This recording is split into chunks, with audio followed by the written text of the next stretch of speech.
5. sınıf okuşusu Ridvanov Anvar. Aba Kunanbay öleni Şelsiz üstünde jarıkay.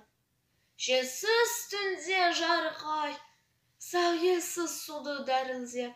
Ağıldın janı teren say. Tasıgan özyen kırıldep. Kalın ağaç yaprağı sıvırlasıp özdün özü. Körünbey жердің toprağı. Kolpırgan жасыл жер жүзі.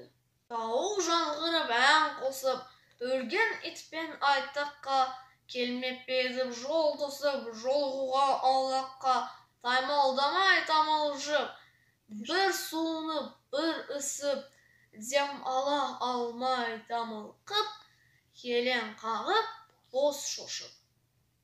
Айта алмай бөгеліп, дүрсіз қағы жүрегі, тұрмақпа едіп сүйеніп, тамаққа кіріп иегі,